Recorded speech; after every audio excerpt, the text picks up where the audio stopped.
คือว่าเลื่อนไปทางไหนก็เห็นตั้งแต่อันประเทศกัมพูชีกับประเทศไทยว่าง่ายช้าเพิ่นให้กันเนาะเพิ่นให้กันอีหลีช่วงนี้แบบว่าสาเหตุให้กันแห้งกันย้อนหลายเรื่องนั่นแหละเฮาก็เบิ่งข่าวตลอดเนาะแล้วเฮาเองนี่เป็นคนลาวคนหนึงที่เคยไปเฮ็ดงานอยู่ประเทศไทยอยู่หลายปีจนมีเฮือนมีซ่านว่าซั่นซะย้อนไปเฮ็ดงานอยู่บ้านเพิ่นเนาะก็สิมาแสดงความคิดเห็นโดยที่เฮาบ่ได้มีเจตนาบ่ดีแสดงความคิดเห็นในนามของ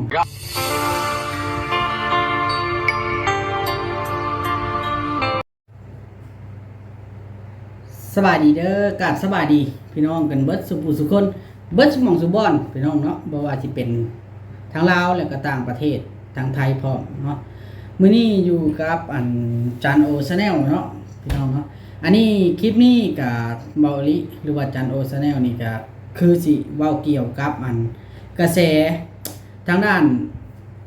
ระหว่าง2ประเทศเนาะ2ประเทศก็คือมีกัมพูชากับไทยพี่น้องเนาะต้องออกตัวเลยก่อนพี่น้องเลยเนาะคลิปนี้นี่เบาลิหรือว่าจันโอนี่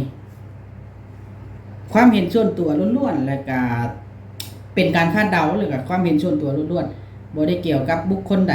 เนาะก็คือนี่คือการออกมาจากใจว่าซั่นซะออกมาจากใจแล้วก็เป็นคอมเมนต์ก็ว่าได้เนาะเป็นคอมเมนต์เป็นจันโอนี่คอมเมนต์เองเนาะเรื่องมันมีอยู่ว่าพี่น้องเนาะก็คือทางด้านตอนนี้เนาะทางกระแสโซเชียลหรือว่ากระแสสังคมระดับโลกพุ่นล่ะก็คือทางด้านกัมพูชาเนาะกัมพูชากับประเทศไทยผิดกันพี่น้องเนาะผิดกันนี่ประเด็นมันอยู่ที่ว่าทางลาวเฮานี่นะพร้อมไผบัดสำหรับอันนี้คือการคาดเดาแล้วก็จากใจล้วนๆเนาะสำหรับตัวเฮาเองผู้เดียวนะเฮาคิดว่าเนาะเฮาคิดว่าประเทศลาวหรือว่าคนลาวนี่นะคนลาวซะต้องบอกเลยว่าคนลาวนี่ไปเฮ็ดงานอยู่ไทยน่ะเป็นส่วนหลายเนาะอันดับหนึ่งคือไทยไปเฮ็ดงานอยู่ไทยอันดับหนึ่งคนอยู่ไทยนี่คนลาวอยู่ไทยนี่อยู่บ้านเบาลี่นี่คนไปเฮ็ดงานอยู่ไทยนี่ถือว่าหลายในหมู่บ้านก็ได้หลายนับจนนั่นพุ่นล่ะเนาะบ่ต่ำกว่า20จะไปพี่น้องเนาะบ่ต่ำกว่า20คนน่ะอ้ายเบาลี่กับผู้นึงอาจารย์โอนี่ผู้นึงไปเฮ็ดงานอยู่ไทยไปเป็นแรงงานต่างดาวอยู่ไทยเนาะก็คือถ้าถามว่าลาวไทยนี่ถ้าถามค่อยเนาะว่าพร้อมไผพี่น้องเนาะพร้อมไผพร้อมประเทศใดตอบได้เต็มปากเลยว่าพร้อมประเทศไทยนี่สาเหตุที่พร้อมนะพี่น้องเนาะมันแบบว่าเอาเว้าความซื่อซะเฮาได้อาศัยเพิ่นเนาะอาศัยเพิ่นก็คือเฮาเกิดได้ใหญ่มาตั้งแต่อายุ13ปี14ปีไปอาศัยอยู่น้ำประเทศไทยเนาะอยู่คือว่าเดี๋ยวเฮาไปอยู่ไทยเฮาก็อยู่ในแผ่นดินของเพิ่นก็ฉะนั้นก็มีบุญคุณแหละเนาะก็มีบุญคุณกว่ากัมพูชาว่าซั่นซะเนาะเฮาไปอยู่ตั้งแต่อายุ13 14ปีเนาะจนเฮาอายุ20ปลายเฮาจะได้กลับมาประมาณ4ปี5 6 7ปีไปอยู่หั่นพี่น้องอยู่นำเฒ่าแก่อยู่นำลูกพี่คนเดียวเลยคนโคราชเนาะก็เว้าภาษาเดียวกัน แล้วก็ตอนนี้นะสำหรับข่อยผู้นี้คิดว่านะคนลาวน่ะประมาณ 90% 90ปลายเกือบ100น่ะพร้อมไทยโลดเป็นหยังจังหวะจังซั่นบ่พี่น้องเนาะอันนี้กับ90ปลายเปอร์เซ็นต์นี่เป็นหยังจังหวะจังซั่นเพราะว่าไผก็มีลูกหลานไปไทยเบิดเด้หาเงินอยู่ไทยน่ะแต่ละคนก่อนสิมาอยู่ลาวน่ะ อยู่ไทยก่อนเบิดยูทูบเบอร์ลาวทุกคนเลยเด้อเกือบทุกคนน่ะเกือบ100%ต้องไปเฮ็ดงานอยู่ไทยก่อนแล้วค่อยจะมาเฮ็ด YouTube ไปเรียนรู้อยู่ไทยก่อนเด้ก็เลยสำหรับอาจารย์โอคิดว่านะอาจารย์โอคิดว่านี่ต้องไทยแน่นอนแต่ละคนนะเนาะต้องเข้าใจเด้อตัวนี้จังหน่อยสิว่าฉันว่าสิบ่ได้นะสำหรับอันนี้ก็ได้สำหรับกัมพูเจียบ้านก็จะบ้านข่อยนี่สิเอิ้นว่ากัมพูเจียแต่ว่าอยู่ไทยเพิ่นสิเอิ้นว่ากัมพูชาเนาะกัมพูชาแล้วก็เขมรเนาะเขมรนี่ว้าวบ่จักภาษาเขาพี่น้องเอ้ยเนาะบ่ฮู้ว่าเขาเจ้าเว้าหยังเด้ภาษาเขมรเบิ่งเด้อใช้โทรศัพท์มีเฮืองอยู่บอกว่าจักภาษาหยังก็เลยคิดว่าถ้าถามว่าพร้อมไผนี่ก็ต้องพร้อมไทยเนาะแล้วก็ในใจนี่นะในใจทางจันโอลินี่บ่อยากให้เกิด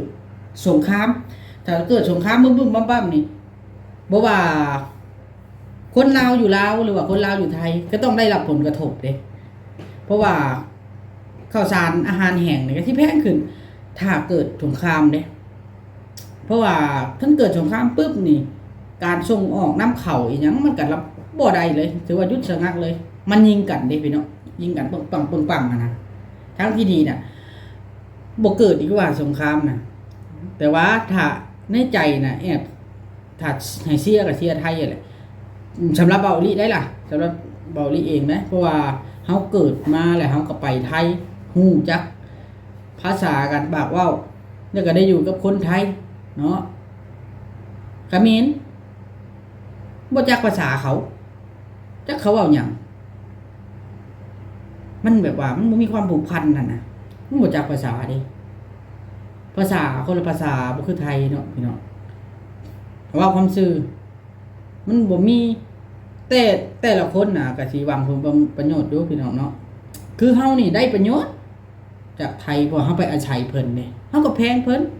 เฮาก็พร้อมเพิ่นก็ถูกเด้พี่น้องเนาะไผสิแพงคนอื่นกว่านะความเว้าน่ะความหมายเนาะพี่น้องอันนี้ก็บ่ได้มีหลักการอีหยังดอกพี่น้องเนาะก็มือเพราะว่าเลื่อนTikTokล่ะเห็นคลิปเสียงพี่น้องเนาะที่ท่านนายกของประเทศไทยเพิ่นได้คุยกับท่านนายกของผู้นำประเทศกัมพูชานะลาทางด้านประเทศกัมพูชาเพิ่นอัดเสียงไว้บัดนี้เพราะอัดเสียงไว้ล่ะมันนั่นได้บัดนี้พี่น้องเพิ่นเอามาเผยแพร่แล้วก็เฮ็ดให้คนน่ะให้เฮ็ดให้ประชาชนผู้เพิ่นว่าง่ายๆซะผู้เพิ่นอยู่แบบบ่ได้อันนั้นนะบ่ได้มักนายกว่าซั่นจ้ะบ่ได้มักนายกอยู่แล้วกับเพิ่นก็บ่พอใจเพิ่นก็ด่านักแต่ว่าผู้เพิ่นมีความมักนายกอยู่เพิ่นก็ด่าบ่แฮงเนาะเพราะว่าบางคำที่เพิ่นใช้มันอาจจะบ่คักนะแต่ว่าก็เพิ่นก็อยากให้มันสงบสุขแหละบ่อยากให้ยิงกันบึ้มๆบั้มๆคือว่าคือจันโอว่าเนี่ยเนาะอันนั้นก็ได้อันนี้ก็เว้าในมุมมองของเบาลิเด้เดี๋ยวเผาด่าเบาลิหลายได้นี่คือเฮาพร้อมนะเฮาพร้อมมันนั้นย้อนกลับไปเนาะอันกัมพูชาติดกับลาวนี่จักแข่งหยังพี่น้องแข่งจำปาสักบ่ติดกับลาวเบาลิบ่ฮู้เด้อสิเบิ่งเด้อกัมพูชา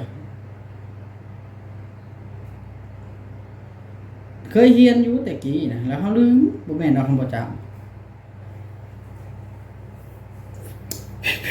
สวัสดี ChatGPT สวัสดีครับ วันนี้สบายดีไหมครับ มีอะไรที่อยากคุยหรือสอบถามไหมครับ บ่าวโอลิขอถามหน่อยประเทศลาวติดกับกัมพูชาอยู่แขวงไหนประเทศลาวติดกับประเทศกัมพูชาในทิศตะวันออกเฉียงใต้ของลาว เค ครับ โดยพื้นที่ที่ลาวติดกับกัมพูชาจะอยู่ในบริเวณภาคตะวันออกเฉียงใต้ของประเทศลาว เช่น แขวงสตึงเตรงและแขวงจำปาสักครับ ถือว่านะขอบคุณมันก่อนพี่น้องขอบคุณนะ ขอบคุณมาก ด้วยความยินดีครับ หากมีอะไรที่อยากรู้เพิ่มเติมก็บอกได้เลยนะครับ ๆนี่เดี๋ยวขอถามอะไรหน่อย ได้เลยครับ ถามมาได้เลยครับผม คือตอนนี้ประเทศกัมพูชากับไทยกำลังจะเกิดสงครามระหว่างประเทศ แล้วขอถามหน่อยว่า อันจะทำอย่างไรถึงจะไม่ให้เกิดสงคราม เรื่องนี้เป็นเรื่องที่ละเอียดอ่อนและสำคัญมาก การแก้ไขความขัดแย้งระหว่างประเทศต้องอาศัยความร่วมมือจากทุกฝ่าย รวมถึงการเจรจาและการทำความเข้าใจซึ่งกันและกันครับ การสนับสนุนการพูดคุยและการเจรจาทางสันติวิธีเป็นวิธีที่ดีที่สุดครับ นอกจากนี้การสร้างความเข้าใจและความสัมพันธ์ที่ดีระหว่างประชาชนในแต่ละประเทศก็เป็นสิ่งสำคัญเช่นกันครับ ขอบคุณครับผมขอบคุณครับ แล้วจะถามใหม่นะครับผม ด้วยความยินดีครับ ถามมาได้เลยนะครับผม นี่พี่น้องเฮาขอบคุณกันละก็คือทิ้งที่อาจารย์โอถามกี้นี่ก็คือ ChatGPT บ่ฮู้หยังล่ะเฮาสิถามมันนี่มันสิบอกครูอ่านเลยบ่ต้องคือซุมื้อนี่การศึกษาก็สำคัญแต่ว่าถ้าเฮาบ่มีการศึกษาเฮาก็ใช้ของพวกนี้บ่เป็นเนาะคืออาจารย์โอนี่มีเบิดมีพวกโปรแกรมหรือว่าแอปที่มันสามารถสร้างความรู้หรือว่าเฮาเรียนรู้ได้นะแบบ Google Translate นี่มีหมดเลย ChatGPT เนาะนะครับหลายๆอันเนาะที่เฮาถามมันได้เฮาก็เว้าเรื่องหยังโอ้ก็คือแต่ก่อนเนาะตามที่จานโอลินี่ได้ยินเขาเล่าว่าซั่นซะว่าตะกี้น่ะเคยผิดกันไหนกับลาวกัมพูชานี่แถวเขตชายแดนผิดกันละแต่ละมื้อน่ะลุงของบ่าวโอลินี่ออกไปยามเนาะตะกี้ออกไปยามได้ยามแบบบ่ให้เขาลุกลานนะยามนั้นยิงกันโดได้คันมันนั่นน่ะลาวนี่บ่ธรรมดาได้ลาวนี่ถือว่าบ่ธรรมดาแปลว่าประเทศลาวเฮานี่มีผู้นำที่แบบเพิ่นเอาใจใส่แล้วก็ปกป้องแข็งแกร่งนะกับบ่เคยมีแบบว่าความรุนแรงเลยเนาะนี่ล่ะก็คือความในใจเนาะที่เบาลิอยากมาเว้าสู่ฟังว่าเพราะว่าเห็นน่ะนี่น่ะเข้าไป TikTok เห็นเลือดเห็นรถนี่สิให้เบิ่งเด้อผมแม่นได้เห็นแต่ผู้สาวนะ Toyota Revo ครับ อยากมีแฟน เห็นแต่ผู้สาว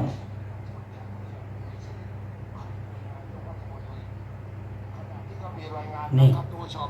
ว่า มีครบ เดี๋ยวนะ แล้วตอนแรกไปสปอนเขาเพื่อ เพราะว่าเชื่อว่าคือประชาธิปไตย จะพูดตามความตรง ถ้าฉันรู้ว่าแตะไม่ได้เบอร์นี้ นี่ ถ้าฉันรู้ว่ามันเป็นแบบ ข่าวมีแต่ข่าวเกี่ยวกับนายกเบิดเกี่ยวกับนายก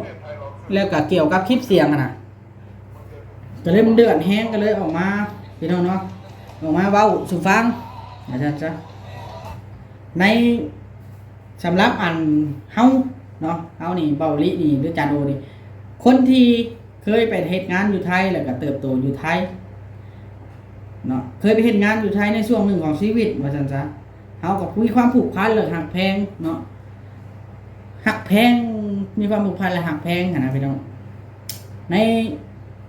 ถือว่าเป็นประเทศเพื่อนบ้านที่ดีที่สุดสำหรับเบาลิเนาะสำหรับเบาลิได้สำหรับจานโอลิได้อันนี้ก็บ่ได้ว่าวัดทั้งนั้นทั้งนี้บ่ดีได้นี่แปลว่าสำหรับเฮานี่ถือว่าดีที่สุดเพราะเฮาเคยไปอาศัยภัยเพิ่งเพิ่นไปอยู่ใต้ห่มพระบารมีของพระบาทพระสมเด็จพระเจ้าอยู่หัวของเพิ่นเนาะเคยไปอยู่ในจุดนั้นนะเขาก็เลยแบบว่ามาแสดงความคิดเห็นว่าเขาพร้อมฟังไทยเลยอะหักแพงประเทศไทยบ่อย่างฮะแต่ว่าทางที่ดีน่ะ บ่อยากให้มีสงครามดอกย่านเบาลีนะย่านแล้วก็อันนี้ก็ขอติน้อยหนึงพี่น้องเนาะในคอมเมนต์หลายคอมเมนต์อันใน TikTok นี่นะมีแต่ต่างฝ่ายต่างกันบางท่านนะเพิ่นยังบอกว่าลุยโลดสั่งลุยโลดมันบ่แม่นจังซะอันถ้าสำหรับจานโอลิวานะอันเฮาบ่ต้องลุยดอกหาทางออกแนวใดมันสิบ่เกิดสงครามนะเพราะว่าสมมุติทหารตายผู้หนึ่งนี่ทหารเพิ่นทำภารกิจเพื่อชาติหรือว่าตายผู้หนึ่งย้อนสงครามย้อนสิ่งที่บ่จำเป็นซ้ำเนาะสงครามนี่ทหารตายผู้หนึ่งนี่ถ้ามีลูกเมียไม่เท่าพ่อแม่อ้ายน้องลูกหลานเสียใจเนาะหมู่คู่สมมุติทหารตายผู้หนึ่งได้มันมีผลกระทบเบิดใดเทื่อผู้เดียวนะหาเลี้ยงเบิดครอบครัวนะแม่นอยู่เฮาผู้อยู่นอนอยู่ในห้องนี่บ่ตายดอกเขายิงกันก็ยากและสิตายผู้ไปยิงกันนั่นแหละมันเสี่ยงอันนี้ก็หาวิธีออกที่ดีที่สุดถ้าบ่ได้ก็แม่นอันนั้นแหละพี่น้องเนาะแล้วแต่เหตุแต่ปัจจัยเนาะที่เด้อเว้าก็ครึ่งเติบแล้วได้นี่แล้วก็มีอีกเรื่องพี่น้องเนาะดูข่าวได้เบาลี่นี่เป็นคนดูข่าวเนาะบางครั้ง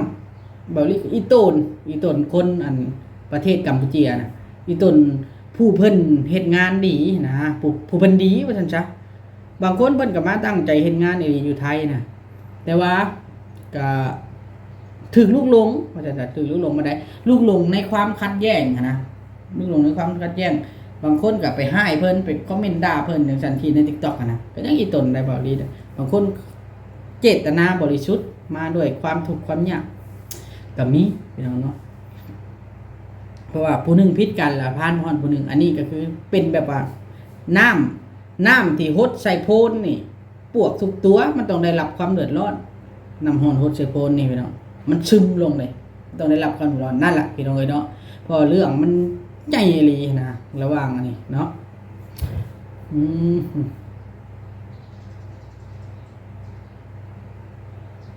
เรื่องมันใหญ่เลยเนาะบ่ฮู้อภัยสินั่นดอกพี่น้องเนาะสำหรับคลิปนี้นะเดี๋ยวเบาลี่ชีต้องขอโทษขออภัยหลายๆเด้อถ้าคลิปนี้นะมีการพาดพิงถึงไผหรือว่าไปพาดพิงถึงบุคคลที่3บ่หรือที่4บ่อันนี้บ่ได้แม่นว่าการแสดงจุดยืนหรือหยังเป็นเพียงความเห็นเนาะแล้วก็เป็นการคาดคะเนว่าเพราะว่ามันเป็น2ฝั่ง2ฝ่ายเด้เนาะการคาดคะเนซื่อๆนี่จังได๋ก็ทางคลิปนี้นี่เบาลี่ก็ขอตัวก่อนฝากกดไลค์กดติดตามคือเก่าพี่น้องเนาะแล้วก็อย่านั่นเด้ออย่าศัตรูอย่าให้มีสงครามเนาะไม่มีสงครามศัตรูแหละประเทศลาวไทยกัมพูชาหรือว่าประเทศองค์ข้ามมันก็จึงสิได้สงบสุขแล้วก็แสดงความเป็นห่วงให้ทหารไทยสู้เบิดทุกคนเนาะถ้าเกิดยังขึ้นก็เนาะคนเฮาแล้วแต่เหตุแต่ปัจจัยคือว่าจังได๋ก็สบายดี